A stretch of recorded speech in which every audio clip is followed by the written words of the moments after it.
It's really our pleasure to welcome Joe Booth, an incredible guy, a remarkable story. He'll talk about his dyslexia story, but also talk about how he got into game design in his teen years and ended up working for, a lot of different companies and a lot of different games, all the different genres, and how now he's got the startup company with Video Gamer that involves crowded fiction. So it's our pleasure, Joe. Thank you. So, okay, everyone. Well, it's been firstly it's an honor to be part of this and to to have met Burnett and Brooke and and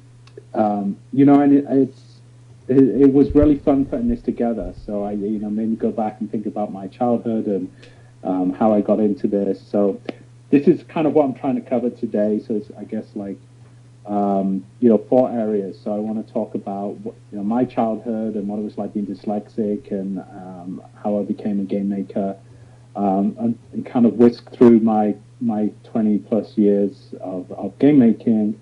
I'll talk about what we're doing now, and at the end of it, what I'd like to do is for us to answer questions, because I know some of you are interested in doing that, and seeing how we can, how can we work as a community and how can I help? Because as you'll see, being part of the community was very important to me as I was, as I was kind of following my passion. So this is a slide here. This just is kind of like a one-pager of my video game career. So, and this is over 25 plus years, right? So over 30 titles, 24 million in sales, 1 billion in revenue, 10 ICES and BAFTA nominations. So they're kind of like the BAFTA and what do you call them? The Oscars of video games. And then I've worked on lots of different types of games, right? So online, I was an early pioneer in online social play. I've worked with sports games, shooters, platform, driving, simulation, kids. And I've worked in lots of different roles. So I started off as I started off doing everything, but kind of as an engineer. And I've done production, I've done design and direction. So I can do that. So, so part 1, childhood. So this is my family. I am the youngest of 4, and my older sister, who you can see here with her dog, she was diagnosed as being dyslexic. I guess I was like 5 or 6 at the time, and so they thought to test me. I want to say I was 9 or 10, and so I was diagnosed with being dyslexic pretty young. And I don't know. I on the one hand, people I was always a happy child, but I found things very confusing. I was good at some things at school, but I struggled at others, and I found it hard to predict what I would be good at. And I think that despite the dyslexic instruction that we had there, I don't think it was very good, to be honest. And the teachers didn't have training, and so even if I had some instruction, it wasn't very engaging. And but there was one thing that I was fascinated about, and that was computers. And I wrote it down. This is in 1982. I was 12 years old, and this was my first computer. It's called a Sinclair Spectrum, and it was a huge deal. This was like, I think it only came out in the UK and Europe, but it was a huge deal because it had color graphics and it had this rubber keyboard, and they did a cheaper version that was £99, which was a big deal. And I just begged my parents and somehow negotiated with them that I would, they would buy this for me, but I would have to pay back some of it through doing my paper round. But this was just a life changer for me, and I got it Christmas Day, and back then we only had one TV, and you had to plug it into the TV, and even so, it's the UK, so they have the Queen's Speech and the James Bond movie, so I wasn't able to use my computer, but I was still able to program it even without a screen. I had it beeping and bopping and stuff. And I was off with my computers, and to begin with, you start off with this language called BASIC, and it's very simple. And you say print hello, and it says hello, and you do this little for loop, and it says hello 100 times. And and I would do things where you type in things from the magazines, and I remember, like, I would just call up, like, someone who was my favorite game maker. I would figure out what company they worked for, and I would find the number, and I'd say, hey, can I speak to so-and-so, and say, how do you do this? How do you get into games? And just became totally obsessed with this. And pretty soon I graduated to this Commodore 64, which some of the parents might remember. This was, I guess, a big deal. It was always between Commodore and Atari, and that was kind of, when I was young, that they were the Sony and the Xbox of the day. And they had like a real keyboard, and you could get a disk drive for it. And I found that this community around the Commodore 64, and I would go to computer clubs, and it was a big deal. Like, you couldn't get these titles from America. Things like, there's a game here, Seven Cities of Gold, and the only way you could get that was by going to these computer clubs, and there was this kind of these guys that hacked into the games and broke the copy protection, and it became a big part of my life, and they accepted me, and I could talk their language, and it began to be the thing that I focused on. And in my mind, like, to make video games was the equivalent to being a rock star. So like, in my mind, like, that was what I wanted to do. I wanted to make video games, and I never thought I would be able to make video games. I thought, like, only the best of the best programmers or artists would be able to make video games, and the rest of them would have to make word processors or whatever. And so that was, that took me on this journey, and I think it really saved me as a child, because it gave me somewhere where I was an expert, and it allowed me to kind of pick up complex language and gave me currency and stuff. So it became a big part of my life. And then, BASIC can only take you so far. I remember on my Spectrum, like, Spectrum didn't have hardware sprites, but you could do software sprites. And, I had this program that did it in BASIC, and it would take half an hour, like, to literally plot everything pixel by pixel.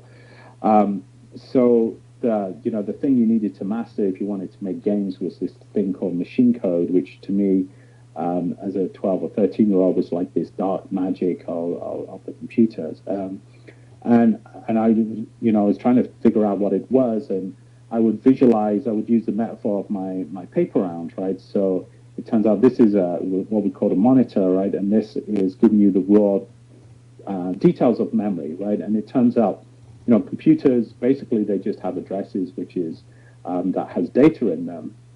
And you think about a screen, it hasn't really changed, right? Because back then you'd have, you change number in the screen, it would change character. So each one of these is a different number, a certain number is R, a certain number is E.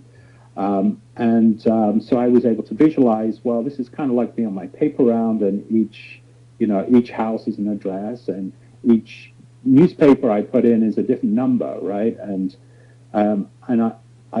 this metaphor really helped me understand it, and then the way I kind of taught myself to code was very visually. So I would do things that were like, I've made the screen change, or I put a sprite on the screen. And then it's like, and what's the next thing I could do with that? Or even before that, I would go through and I would find text in a game, and I would modify the text and make my kind of very rudimentary modified versions of games. Go to the next thing. So, I continued to do this, and I kind of got better and better, and I wrote these machine code things and these demos, and I was able to make the computer do things that it wasn't supposed to do, and I was able to do things that appeared very flashy.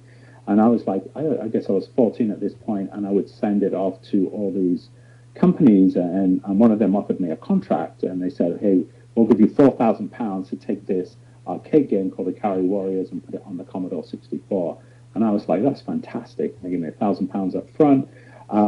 And I really didn't know what I was doing. I had done these flashy demos, and I didn't really know that I didn't know what I was doing. And so I had to go and learn all these different things. And so I was very slow.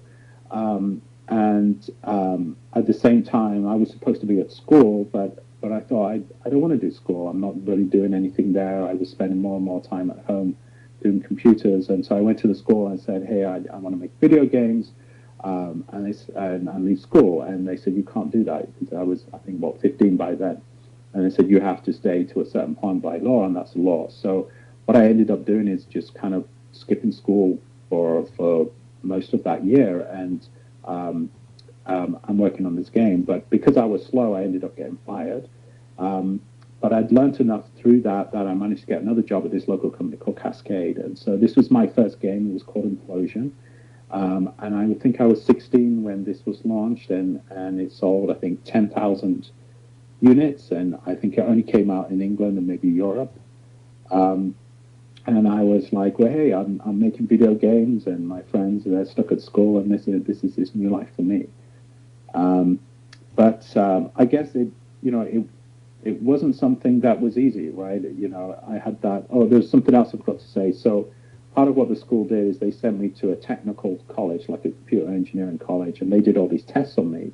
In terms of, it was all these aptitude tests, and I don't have the same brain that they typically see in a computer programmer. So these guys said, well, we're not going to take you, so because you are not what we see as a traditional coder, and we see that you're doing these things, and we think that's great, but you're probably just able to do them because you're interested in them, which is the most retarded thing I've ever heard, I think.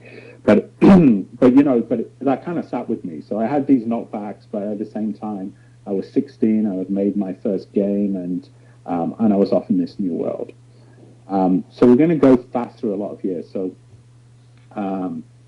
this is the 8-bit era. So this is my late teens, early 20s, and it was the Nintendo Entertainment System and the Super Nintendo. Those were the consoles, and I did a lot of like platform games and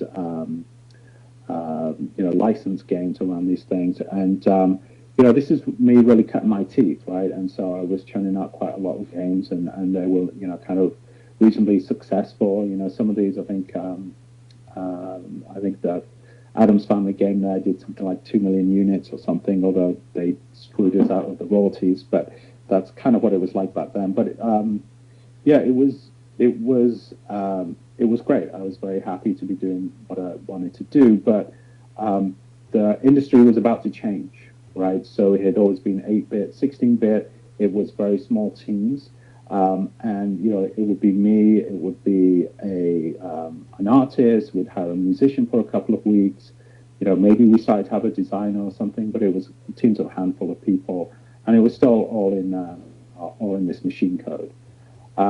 So kind of in my mid-20s, then things started to change, as I say. So high-level languages started to come in, and so I needed to learn C, and C was, I didn't know, well, I wasn't very good at going through the books, and I found that a hard way to learn. And so the way I'd learn C, this high-level language, is that I would write things out 3 or 4 times, and I would have it compile it, and then I would look at the compiler making that into machine code, and I would figure out which one was doing the thing that I wanted to do. And I was like, okay, that's the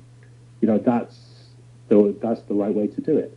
And it's a very slow way of doing it, but it was kind of the way I was able to figure it out with my dyslexia. The other thing I did in my mid-20s is that I decided I wanted to read, right? I was like, this isn't right. I can do these great things in video games, but I can't read a book. And so I went off to the library. I went to the children's section. I started with Winnie the Pooh and Alice in Wonderland and books like that. And I literally kind of taught myself to read, and it was very slow to begin with, but I just got this practice of reading these books. And a friend of mine, Carl, he gave me, I think it was his book by John Irving, by Trevor Omini, but there was a character in this book whose friend was dyslexic, and the character, he gave his friend a piece of paper so that you could do that thing where you hold the paper underneath the words. And I tried it. I read that, and I went got a piece of paper and I tried it, and it was like bingo. Like all of a sudden my eyes settled, and I could read at a decent speed. And I think that was the first kind of grown-up book that I ever read. And since then, I have been able to read at a decent rate. My wife says that I read faster than her, and I don't need the paper anymore. But that was very important. It kind of trained me in some way to be able to do that. I kind of skipping a big chunk of my career here. Did you want to ask me something? Just briefly, if that's okay. There were some kids who were really interested in what things were like for you in school. Henry asked whether, like, maybe the teacher didn't like you or anything like that. Some of the kids were asking about whether you got in trouble. I think they're just trying to get it in perspective with the way they might be seeing school now. Yeah, I think I wasn't someone who played up. I know that happens with some kids. I felt stupid. I would say, and my handwriting was bad anyway, but I would make it worse because I was scared of like the bad writing and being called out on that. And so I remember for the most part the teachers were not really accommodating or able to accommodate me and my dyslexia. Except for there was a couple that did inspire me. Actually, I do remember there was one teacher when I was super young, like I was 6 or something like that, and I think I was just freaked out by school, and I came out in my voice, right? I couldn't say my R's, and this teacher was very nasty to me. I remember, like I vaguely remember, but like I remember my sister kind of screaming at this teacher and stuff, and this being a big thing, and then crying at home trying to say my R's because this teacher was making a big deal out of it. And then there was a couple of teachers that I did find it inspiring. We had a physics teacher. It's funny because most of the kids hated him because he would take no nonsense. And this is back in the 80s where, you probably couldn't still throw things at kids, but he did. They would have the rubber, and if someone was talking, they would kind of literally throw the rubber at them. And sorry, rubber is a big eraser thing. I just remembered I'm in America.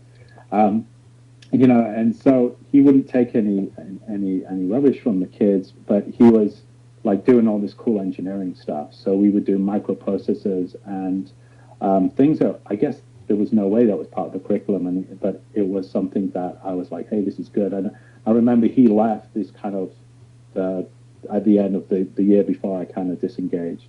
And I think it's a shame, right? And I think what the downside of that was that, I didn't explore some of the creative sides. Like I think I would have liked to explore, writing and creative writing. I think that would have been a good option for me.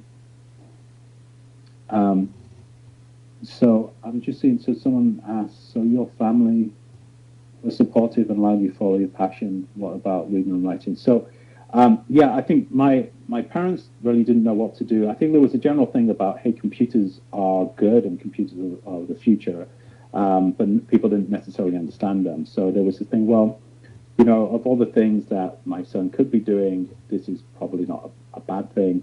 But I imagine, like, they were quite confused because I would just disappear. I'd be like 14, 15, and I would be going off from our small town into the big cities and hanging out with these much older people and stuff. Shall I carry on? Because we can come back and we could do lots of questions later. I'll carry on. I want to talk about this phase of my life. So I did the early 8-bit and then going into the 16-bit and learning learning C, like high-level languages. The other thing that changed was that teams got bigger, right? And so there was a lot of skills about like how do we work with other people. And I kind of shifted away from coding. I found that coding was becoming about software engineering, and I was passionate about the games, and I wanted to be about that. So before Ubisoft, I was with a startup for 5 years, and that brought me lots of experience around the publishing side, and we were doing a ton of products at once and stuff. And so that was interesting, and I guess I went to Ubisoft and I began to ask a different question. I felt before that I was asking, how do you make games? What is it you need to do? How do you do that better than someone else? And I got to a point where I was asking the why questions, like, well, why should we do this, or why does that work, or how do you do less but it means more? And Ubisoft was a great culture to be asking those questions in, because the only company that I've seen that really studies that, and that they had all this database of research they've done over the years, or articles that people had written internally in white papers. It really opened my mind, and then I began to kind of study filmmaking and script writing, and there's a book here called The Hero with a Thousand Faces, which is about the hero myth, and it was something that Spielberg and George Lucas talked a lot about for Star Wars and Jaws, and then there's a book here about story, which is really about script writing. I became very interested in this kind of different craft area, and really thinking about how do we control the emotion of the game, and how does the meaning, the meaning of a story, how does that affect the emotional arc? And I'll put this into context in terms of shooting games with something like Ghost Recon. So, if you think about war, things around war, really the core values at stake is usually around liberty, right? So you have someone being oppressed, or you have some, sort of fighting for their freedom, and then you have these emotions really about the extremes of the emotions are around power versus panic. So if you use this approach in terms of game making, then you're trying to think about your levels in terms of, okay, well, where do we want to be on that spectrum? Do we want this level to be about making the player feel powerful, or do we want this to be making them feel in panic, right? And then what are our means to do this? So in a shooting game, if you want to make the player feel powerful, then you give them, a very powerful weapon that has a lot of ammunition, that doesn't take long to reload. You put them in a level design where they're protected from behind, and they've got height advantage over their foe. You have, the non-play characters, you would have them speaking in a calm voice and in control, and you'd have all these means of expressing this emotion that you wanted to do. And the flip of that, if you wanted to do panic, then you would put the player in a situation where, perhaps the cover gets deteriorated, it gets shot, the gun that they've got has limited ammo, or maybe it jams, or maybe it takes a long time to reload. The non-player characters are screaming, they're shouting at you. And it's this new way that I found to look about games, and I found this very powerful. So the next chapter in my career was going to EA, and I didn't intend to go to EA. I came to Vancouver, and I was actually interviewing at a different company there, and I began to see how this methodology could be applied to FIFA. And then, they were talking about where FIFA was and the problems at that time. FIFA was losing market share to Pro Evolution Soccer, and actually lost significant market share. So they were kind of at a loss. And I began to see how this method could be applied. So I went there, and we started to apply some of these things. And if a shooter is about power versus panic, a sports game is about glory versus shame, right? So, when you're, 3-0 up, you feel a sense of glory, and when you're, 2-0 down or 5-0 down, you feel this extreme shame, right? And so we built that into the systems, and, this kind of emotional approach, I took it for the whole product, right? You think about the online play in FIFA that's become so important. It used to be that you would only play one player versus another player with online.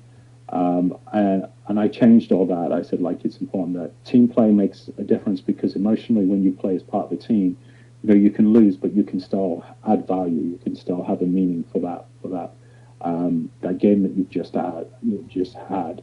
And we also looked at how we tie the online play into the real world of football, and we did these things around connecting the game more closely to the current season, and that really inspired a lot of where FIFA's gone. So the other thing I was doing there was it was kind of honing my skills as a leader, right? And I learned that I really enjoyed growing people and finding talent, and I was very fortunate on FIFA that I had, my first year there, I had what became two of the big stars of FIFA, a guy called Gary Patterson, who was a creative director for many years, a guy called Paul Hossack, who now does the FIFA Ultimate Team stuff for them now. and I just found out I had a talent for doing, for getting the best out of people, and that was rewarding. The other side, though, is I learned that I struggle in bigger companies, and I found this a bit at Ubisoft, but also at EA, where I'm a very literal person, and when someone says they're going to do something, then I just think they're going to do it. I don't necessarily think, oh, what's their other agendas? And I found in bigger companies that that's harder for me to navigate. But I learned some other things as well, right? I think, like, I've always been about the product, and I've always thought, like, we need to have everyone on the team in the product. But I learned at EA that you can have people with different motivations in a team, and it's good to have people who balance out your skills. So let me go on to the next thing. And so after EA, I came to Microsoft, and I started at Microsoft. I was the executive producer on a game called Rise, which is an Xbox One launch title. And I wasn't really enjoying that. Again, I found this bigger company. It was the group I was in felt political, and it wasn't about the content. So I was kind of looking around for something else in the company, and this was just after Kinect was launched, and there was this initiative to say, hey, can we get Xbox into more hands? And so they had this initiative to do kids games, and part of the mantra of that was like, well, let's do games that have some good for you content, right, or good to you aspect to that. And I thought that was a great idea, and I joined that group, and we took over this project, Microsoft Kodu, and I was blown away. Like, that Microsoft Kodu was a research project, and the idea was like, well, how can we get? I think this was before the iPads. It was started before the iPad really took off, and I think it's become easier in the last 5 years. But this was guys in Microsoft Research who were, starting to have kids, and they were thinking, well, how are kids going to get into coding? Because when we were young, we went into BASIC or we went into DOS, and we would just, it was much easier to fiddle around.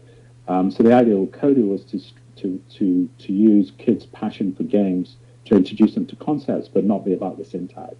And it's funny, like, I looked at it as a game designer, and I was like, well, this is full of holes, right? There's lots of areas where people would get stuck. But in a classroom setting, it was amazing because that actually worked to its advantage. And, what would happen when we, went to observe it in a classroom was that when someone got stuck, the teacher didn't know what to do. And it often turned out that the kid that really got it was the kid who struggled in other parts of the school, other parts of the learning. And this person would have currency now, and they would be the one that was going to fix it and was showing the teacher what to do, and it helped their esteem. And I was like, wow, this reminds me of my youth, and it reminds me of how I learned, and I just thought that was brilliant. And then at the same time, I have kids, and they were just starting school, and I was like, wow, schools are really messed up, and learning about this idea that games can help with education. Felt like, wow, it felt like the same thing when I learned about video games, and I was like, wow, this is something I want to do. So Microsoft changed focus, and that group kind of got faded out, and the options for me, do I go back and do core games and innovate and killing people and do what I've been doing for many years, or do I follow this new passion? So I chose to do that, and I left Microsoft a little bit over a year ago. And that leads us to part 3. So I call this Joe Booth 2.0. And, I think if you think back to how I started and talked about this passion I had for video games, I had a clear kind of vision of what I wanted to do. I wanted to make video games. It's very simple, and it didn't necessarily matter where I made a shooter game or a platform game. It was something that I wanted to do that was in that space and grow their experience in that space. So I think it's important to life to understand what your goals are and to communicate that well, because, it doesn't necessarily, the next step you make may kind of take you sideways a little bit, but as long as you're always working towards that big goal and communicating that, then people will say, hey, well, have you thought about this? I love that. Someone said, I love Roller Coaster Tycoon and have been asking it for Christmas forever. I think it's, just to digress, I think Roller Coaster Tycoon is on the iPad now. I think I saw that. And that is actually the highest selling game that I've ever worked on. It sold a staggering like 10 million copies on PC. So it actually sold more than the FIFAs I worked on. And it's made by this guy in Scotland who lives in a tiny village, and he just makes the games that he wants to make for himself. And his game before that was very moderately successful, and his game after that was very moderately successful. And he doesn't care; he just made the game he wanted to make. Sorry, I digress then. So, let me get to my notes. So, when I left Microsoft and I started to look at these games and learning space, I assumed I would probably do something around programming like Odoo-esque, or I would do something that was skill-based. So most people think about games as being, hey, games can teach us math, or games can teach us these physics skills. But there was a problem with that, and a problem with a lot of way people think about games and learning it. And I would do these consulting jobs, and I did some things with the Gates Foundation, Pearson Foundation, and Achieve 3000. And they would come with these great ideas, and it was, wouldn't it be great if we made Zelda, and but it had these learning goals about it. And I found I was just talking myself out of work, because I would say, well, Zelda costs, I don't know, maybe $10 million, right? And you have maybe $100,000, right? And you've never made a Zelda before, and you want to make it more complicated than Zelda because you want to add all this other stuff. And the kids are going to know, right? They're going to know that this is a bad Zelda. So you can make a really bad Zelda for $100,000, or you can do something a bit more strategic or something. So I found like people were looking at games and learning it, and making things that are probably bad games and bad at learning for the most part. But something in the research as I did, it kept coming back to this idea around background knowledge, right? So there's a lot of research, and this book here, kind of talks about the research, right? But there's a lot of research around what gives kids an edge in class. And it turns out, if a child believes he's going to be successful in a class, then is more likely to be successful. So what makes a child believe they're going to be more successful? Well, it turns out if you've been pre-exposed to something, then you are more likely to believe you're going to be successful. So how does a child be pre-exposed to it? And it turns out that children of upper and middle class means have much more ability to be pre-exposed, right? They'll go on more exotic holidays, or they'll go to museums, which are the best things, but or they'll get access to books. So I began to think about entertainment as being a means for exposing kids to background knowledge, and I'm thinking that this is a much more a much more credible way to use entertainment. And I think the shameful thing about video games is that there's actually some titles that do this amazingly well. Like if you want to learn about Europe and the Renaissance, go play Assassin's Creed 2, right? Like it does it so well. If you want to learn about the Wild West, go play Red Dead Redemption, right? And so the thing is, these are M-rated games. These are things that game makers we make for ourselves, right? And we do this amazing job with background knowledge, and people research it and be very passionate about it. But the things we're making for our kids, the choices that we make as an industry tend to be very bad, right? So you think about Mario and Zelda, those are great games, but they have no background knowledge. It's a complete lost opportunity. My kids are hugely into Skylanders right now, which again is abstract. It's a wasted opportunity with background knowledge. So I think, there's just across all entertainment, we can make some simple choices that could be very impactful for kids.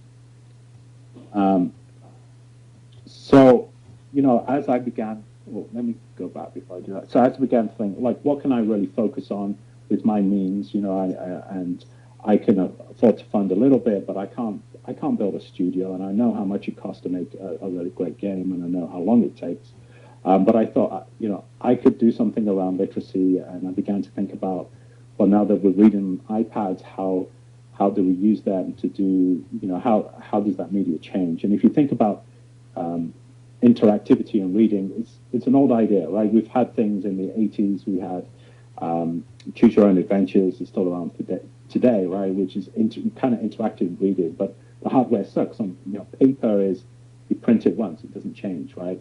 And then we had like on the Apple, we had things like these text-based adventures, and well, the hardware can be adaptive, but reading never took off on these devices. Like people tried to do ebooks on PCs, but for the most part, people don't read on their PC or their TV.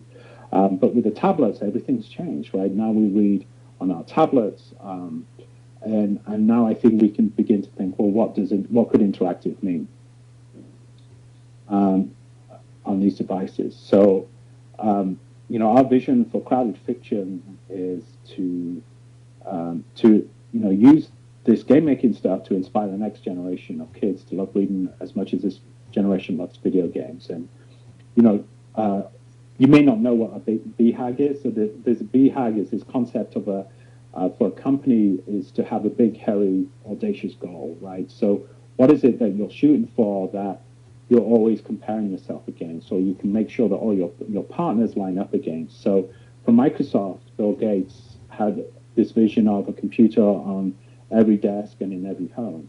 And at the time, that was audacious, right? People thought he was crazy. But that's something that he delivered on over 10, 20 years. So it's important for companies to have that. And what it helps for me is like, I can look at my product today, we've just done V1, and it's like, hey, we've done some great things, but we've still got a long way to go to hit this big goal. So this is crowded fiction. This is so crowded fiction is it's an ebook platform, but we've just got one book, right? Because we have to build everything from scratch. So we've just launched, and we used Kickstarter to help fund the book, although we funded the app ourselves. And the idea is it's interactive fiction. You see here we have the guy holding the iPad, and we thought, well, let's just focus on text and using the iPad input to do text. So here there's kind of like a driving scene where you're kind of driving in a book, which is kind of crazy. So, and it has a number of pillars, right? So the first one is interactive, right? So, as you're reading, you will throw the punches, you'll steer through the chase scenes. You can control the pace, which I think is a big thing. So if you want to just go straight through a scene, you can just do that. But if you want to stop and examine everything, and look at all the subplots, you can do that too. And then we started to kind of play around with the conversation system, right? Turned out we have to, in that, to do that successfully, you have to be able to read the body language of the person that you're in a conversation with. On the social side, so what we wanted to do there is to, tie in a social currency, and we've just, done this in a subtle way, but because each chapter has a major choice that the reader has to make, then we found people were really interested in what their friends did. So we gave the ability to do that, and it will pop up and say your friend has just changed their choice to this or whatever. And a competitive angle as well, right? So we added these Xbox Live style achievements because we know that for some people are really motivated by like ticking off every box, right? Getting every achievement or doing one better than their friend, going through and do that. So we're trying to use these different levels of these different motivation structures of video games into a book. And then this idea of crowded, right? And this is kind of works on multiple levels. So as I said, we use Kickstarter to fund part of the project. And then through that, what we did is we gave away, we said, hey, if you give us $1,000, you can be a co-star in the book. And if you give us $100, you can be what we call a red shirt. And a red shirt was a character you find dead. And so what we found is like, we thought that was a great idea, and it was really easy to say that. And then we had all these people write these things for us. It's like, wow, we've got to figure that into the story. And it made the story kind of shift and take it on its own direction. And so it was a really fascinating experience. And then the third thing that we decided is like, well, how do we take that to the next level? And so each chapter in the book has a dilemma, and we thought, well, let's let the crowd decide the outcome of that dilemma and have that impact the next book. So I'll give you an example. in the first chapter, you come across a dead body. And this dead body is, you find $100 on the dead body, and you can choose whether you're going to take that or not. And you're by yourself, and no one's going to see whether you take that. But the idea is that's going to affect the character, right? And gives you that feedback. And depending on what the crowd does, then that will write that into the character of Jackson in the next book. And so, right now, 60% of the crowd has taken the money. And it's funny because, like, if I do a little update and say, hey, 60% guys, what are you doing? And then people will go back and reread it and change it. So it was a way for people to feel invested in the story going forward. So, as I said, so we have just got the first version of Crowded Fiction out. I feel very protective over this. I feel like, we have these goals of doing something that is really good around reading.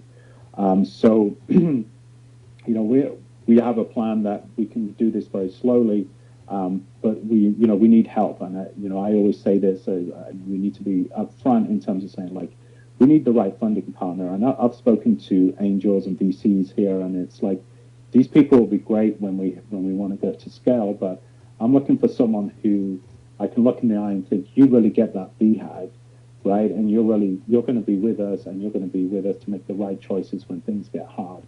And then I think we've got to decide a couple of things. I would love to do something that was closer to, academic, or I don't know if it's a dyslexic, if we do something better for dyslexic kids, and we're doing a test right now. But, do we go that way more, or do we go more into the entertainment? So, so that's where we are with Crowded Fiction. How are we doing for time? So, yes, so now I have time for the Q&A, and I'm sorry, because I haven't been reading the stuff as it's been going up and down, because I didn't find I could do that. But I had a couple of things for the Q&A, and then we'll open it up. So I thought, the number one thing I want to share people, so I know people are here that want to make video games, and my role as a leader on a game like FIFA is really to, you get to a point where you don't write code anymore, you don't, do the design documents anymore, and it's really your job to push other people. And, there's courses and there's lots of things that we can find for people, but you need to be making stuff, right? And you need to be going on this journey, the same journey that I went on, from playing games to modding games, like tinkering with games and creating your own. And that's how you'll be successful. So that's the first thing I wanted to say. And then to ask, generally, what are people interested in? Are you interested in being an engineer, or doing the art, the modeling, the animation, level design, game design? And then the third thing is, like, what should we do moving forward, right? So we have people on that are interested in doing game design. A community was very important for me when I was a child. There's lots of research around that. There's a guy called Jim G who talks about this, about what the positive side of games are. So those are the things, like, what is it that you want to do? What's stopping you now, and how can I help? I have a question. I think this was back a ways, Joe. Yeah. For kids starting out, are there particular languages, or do you know any? What's a good way to start if someone knows absolutely nothing? Maybe knows how to do a little HTML, which is the common thing, but would love to get into games. Do you have any advice about this? Yeah, I think, I think we're in a great time for those early tools. And there's a bunch of things out there. So one of the first things people can look at is Scratch from MIT. There's Kodu from Microsoft. And these are things that we have, like, 4-year-olds, 5-year-olds doing. And one part, like, I had my wife make a game with Kodu. That's how accessible it is. And then there's a bunch of things around that. There's things like Game Maker, Game Salad. These are interesting because you can make apps with them as well, and it's pretty cheap to do that. So someone's saying about Code Academy. So Code Academy is cool. It's not based around games, or at least I don't believe they have a game thing. But Code Academy was trying to gamify, like make a game out of learning to code, which I don't know how successful it is. How can parents, I guess the concern is that kids will go out and just play the games rather than really learn something from the games. It could just be a time sucker. Do you have any advice about that? Yeah, I don't know that I've solved that. So as a parent, I live that. You know, and it's a weird thing. I think you have to be on top of your kids. You have to push your kids. So even Minecraft, Minecraft to begin with teaches a ton of skills, right? You know, I used it on my son when he was from about 6, I guess, and it was great because he was learning all these digital media skills, media literacy skills, like you have to go and look at a Wikipedia page because there's no manual, or you go to YouTube to figure stuff out, and so he was learning all that stuff. But then at a certain point, you know, the play patterns kind of break down, and he's just doing kind of shooter games with his friends inside there. So you know, I have to keep pushing him, and I think that there's a lot of online resources there, and you know, just try and find the thing that's appropriate for your kid. I think the courses you can find are usually pretty good as well. Another thing to check out is code.org. So code.org is a non-profit that they don't make software or curriculum themselves. And so, but they have a ton of, you know, links to stuff. They are actually trying to do something in December where, you know, they want 10 million kids to do an hour's coding. And it doesn't necessarily need to be hands-on, but they're trying to do a big thing around awareness. So someone's asking me about, have I considered making games for Steam by Valve? So have I considered that? No, not personally. I mean, it's not. I mean, there's a healthy indie scene, and a lot of my peers have gone on to do things in the indie scene, and it's a good way to go. And one of my best friends from EA in Montreal is a guy called Vander Caballero, who set up a company called Minority Inc., and he's doing some amazing things. They did a game called Papo and Yao, which was for Sony, and that's on Steam. So it's, you know, it's in many ways it's more accessible than it ever has been. But I think there's a challenge going from things like Scratch and Kodu and Stencil. Like, how do you go from that to Unity or Unreal, right? And it's quite a big jump.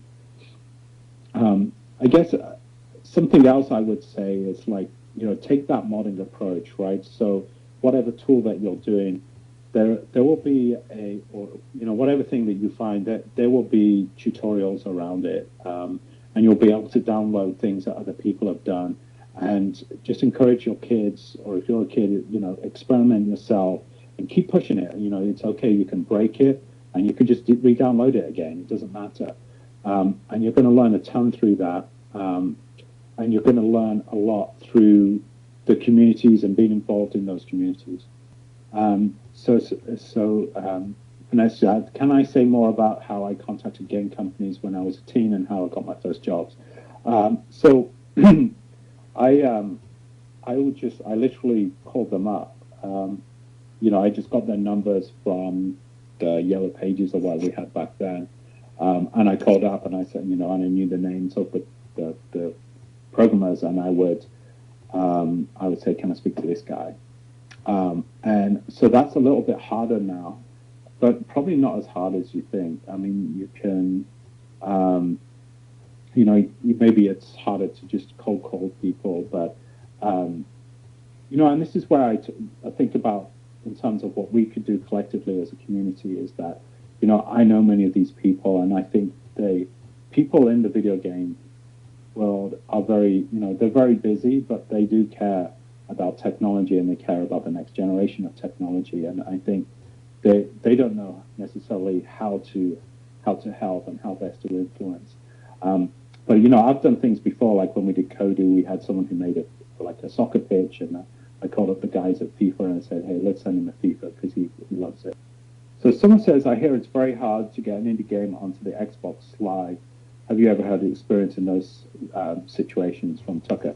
So So Tucker, that's about to change. So Xbox is a closed system, and to talk about it from a business perspective, what Microsoft has done is they lose money on their box, so they need to make money on the software.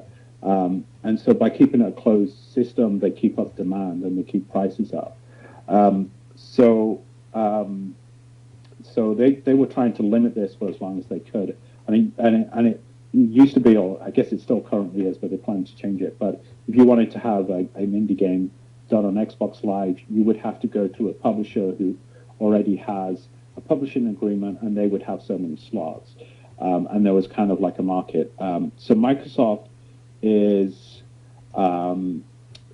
Microsoft is trying to change that because they're trying to change their image, and they're in a tough position.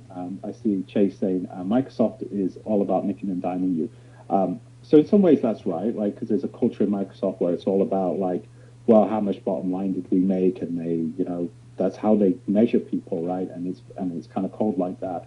But the other side of it is that they're trying to build a good ecosystem, and the ecosystem of traditional games has actually eroded over the last 5 to 10 years. And this, what it used to be that you could make a game like Dead Space that was 10 hours long, and you could try a new IP, and you could have a moderate success, and you could build from that. And what's happened with the used sales market is that, a game that only lasts for 10 hours, even if it's a good game, people will trade it back in, and you walk into GameStop, and you pick up the new version of Dead Space, and they say, hey, why spend $60 on that? You can have this for $40. And that money doesn't go back into the ecosystem.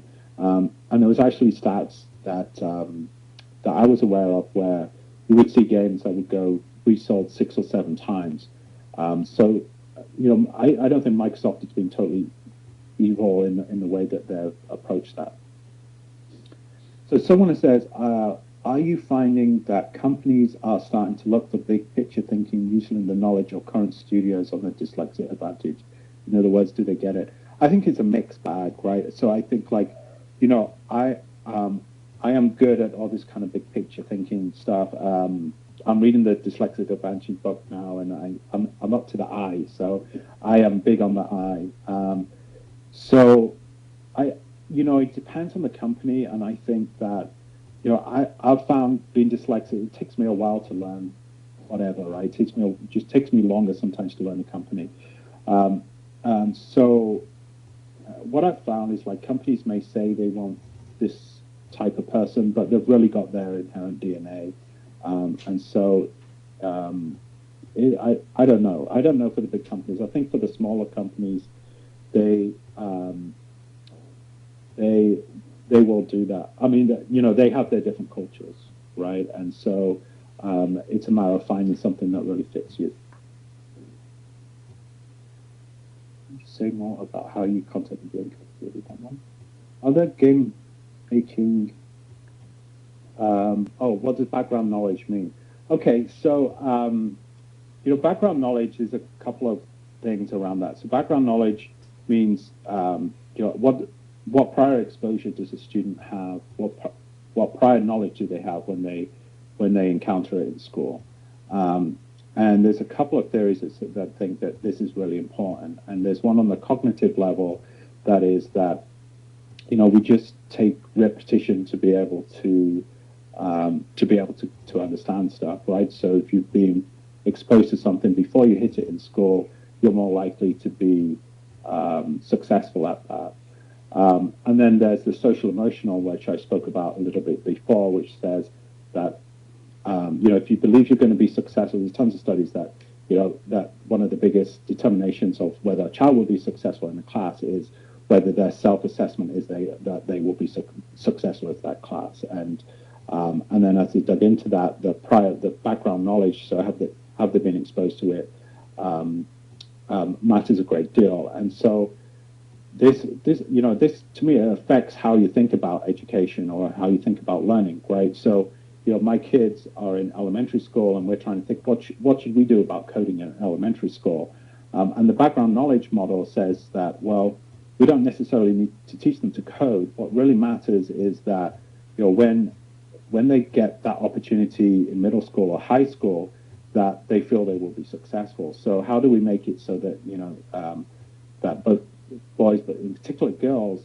feel like, hey, this is something for me and this is something that I will be able to do? What do you do to seed ideas to video game makers?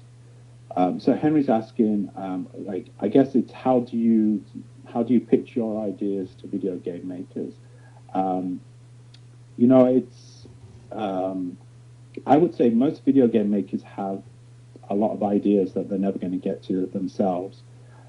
So it's very rare that someone will say, hey, here's a great idea, and they will take it. I think like you want to put that energy into finding people that you can make games to, right? So I think maybe I'll rephrase that. The best thing you can do to get your game made is to make the game or make a version of that game that is simple. So asking, do you think it's hard to get jobs in the video game industry without a college degree or good grades? How much do these matter? So they matter a lot more than they did when I was young. So I left school at 15. I have no college degrees or anything. So here's the thing about college degrees and why those matter. And if you're looking at, if you're hiring blind, it's just you will be more successful. Statistically, you will be, if you have to hire 100 people, you will be more successful if you hire 100 people. If you put the entry level to say, hey, you have to have a college degree, right? And it's just a statistical thing. Well, those people have had to go through those hoops. Therefore, they're more likely to have the skills that you'll need for the job. So people look for that as a baseline, and they talk about that as a baseline. But I don't think I think what really matters if you want to do this for your career is like, go make stuff, right? It doesn't matter. You could have the guy who's got the best degree. If his code, if he's got nothing to show and you've got nothing, you're going to get the job. Because guess what? Like, I am here, I got hired in the US at a time when unemployment was approaching up to 10%. And they had to do this crazy visa to get me in because the H-1Bs were all gone. And I shouldn't be here, right? This should have gone to Americans because the education system should have filled this job. But I was able to do that because of the experience that I've got. So I think even if I think you should go to college if you can, and I just think it matters. With my son, I'm like, I want him to go to college, but I want him to be making games, and he's doing that right now. How do you find music for your games? How could a composer get into games? I think that's a great question. So people, people need musicians, right? So there's two ways. It's either like you've got friends who are in games, or you hang out on the forums, or you're doing something else, right? And then, but you do a bit of game design and you do music. So it's all about trying to be in that environment of being around other game makers. Is there any colleges that you recommend? Someone spoke about DigiPen before. I think DigiPen is certainly well respected. Funnily enough, I know the ones in Montreal better. Like Montreal, I think's really got it down because they've had 10 years of Ubisoft being successful there. So what I found was you had kids like you guys who've grown up playing video games thinking, hey, I want to do that, and you see Ubisoft in town, and they say, okay, here's all the universities that feed that, here's all the courses. I guess any of the bigger universities, and I guess this is maybe something that we can try and find a good list of. So, John, is it better for games to have a compelling environment in the game that makes you feel like you're in that point of time? Or is it better to have a game that gives you a lot of information? I think it's more important that you feel it, right? I think you've got to get that emotion right. So we have no trouble giving information, right? We can just throw a textbook at someone, and we just know that that's not a fun way to learn.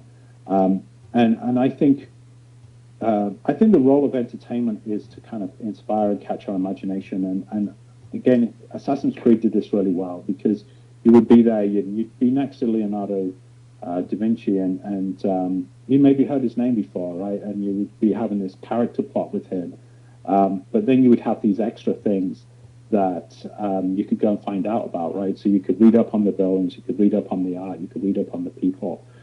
So I actually think it's more important for the for entertainment to kind of sell the mood of it, and then get people excited, and they'll find the information. So Don has said, I know you're onto something with using V-games as a model to motivate learning. Multisensory computer interface starting to catch on with the health industry. Are the games people paying attention? And I think they are. I just, it's tough to make all the numbers work, and education has all its extra challenges. Part of the issue with games, I think, in technology is that it's not natural for a lot of teachers to use technology. They have so many demands on them already. So this is the thing, I'm involved with my kids' elementary school, and we do things where we do things slowly, right? So we brought in iPads, and we brought in carts, and now one of the classes is one of the years, the first year said, hey, we want to do one-to-one, so we're going to do a pilot with first grade doing one-to-ones, and we want to do code, and so we're thinking, how can we get a teacher to do it, maybe as an after-school program, and we'll set them up so they can see it working for them and feel like it can work, and then transfer it over. So Trish is saying, what are some good learning games? It depends on what we're trying to learn. I mean, there's some great things out there. There is, like, Minecraft is good, I think, for the younger kids. They learn a ton about systems and logical thinking. And I think there are, Civilization is really good. There is, if you look up this, it's a site, it's called Playful Learning. I won't get it right, but if you look up if you do a search for that, so Playful Learning LGN, which is the Learning Games Network, they have a website that they've built, which is trying to catalog all the different games and what their strengths are. Yes, Dragon Box for math is good. Is there a game to teach coding to dyslexics out there? Not that I know of, but if we have someone who would want to fund me to do that, I would love to make it. That would be great. Okay, Kim's saying, I would love to see our 3rd, 4th, and 5th grades develop a learning game for the primary kids kindergarten. Art class would develop graphics, music class would develop audio, and the school would need tech advisors. We have smart boards for Skyping, etc. Just dreaming. So I think I think that's great. We're trying to figure those things out. I would look at the I think I put this in before, but code.org, and they have this thing around just get everyone coding for a day, and I think if you can get that in your school, it's a step, right? And then Chase is saying, I challenge you to make it, and I guess that's to make the coding game for dyslexics. I'm not, maybe we need that. Maybe it's just a case of having somewhere where we can all, having a forum, right, where we can continue this conversation. I think that would be great. Absolutely. Yeah, sure. We can give you our room whenever you want to do that. So, I'm serious. If we want to set up a forum or something like that, I would love to support that. Yeah, no, totally. We should talk more about this, but we definitely have a lot of time where we could and resources to make things happen. So we'd be delighted. We've noticed that there are a lot of talent with programming, but it's unconventional programming. Actually, a member of our board was telling us about how when he was in programming class in college, it was blinded, so the teacher couldn't see who actually did things, but they always knew when he's dyslexic. They could always tell his coding because it was so very different from everybody else. So I think it's a fantastic idea. And if you hadn't discovered that you're really good at that, you might have never known, and look, you're just phenomenally successful. So I think it's a really cool idea. We should definitely think about that. Thank you so much, Joe. This has been fabulous. We really appreciate it. Just really loved hearing everything you're talking about. Okay. Thank you, everyone. Thank you. Bye-bye.